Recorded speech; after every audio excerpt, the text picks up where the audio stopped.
एकदम ठीक बा। दिल्ली कैसन बीतल ह? बहुत बढ़िया। दिल्ली बढ़िया बीतल ह। सब हमरा कोनो काम करे के तो दिल्ली के मिठाई उठाई ना लेनी हो? दिल्ली के ना लिए झूठ ना बोलो कहीं पे आए यहीं लिए। नहीं, हम मिठाई मत खिए। हाँ तब कहाँ की दिल्ली का मिठाई आए के आके। दिल्ली के मिठाई बढ़िया लागेला नु। हेलो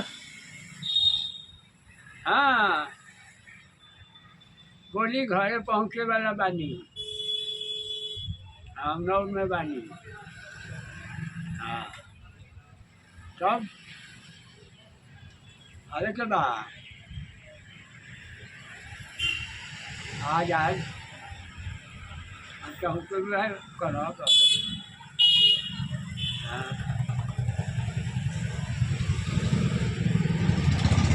ठीक बा।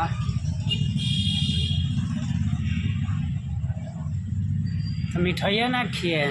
खाई ना है का खिया मिठाई में? कौन चीज खाए और वह जौन मन करे वो खिया। तो कौन चीज कहीं वो तो कमाई नहीं है ना। अब सुनिए ना कमाइला से का हो जाए है चल ये कमाए तो का हो जाए लेकिन खिया है। हाँ चलिए वो उम्र में रहुआ इतना हिम्मत तो बनले बने काहे ना कबही। हाँ हाँ बैठा बैठा के नु खिलौले बानी लोग के तो बेरा जवानी रहे ना तो बैठा जवानी के रहे खियाई ना। बिकौआ के हई एकर बबन के बेटा के दुनिया के किए लाग गइल बा हमरा के।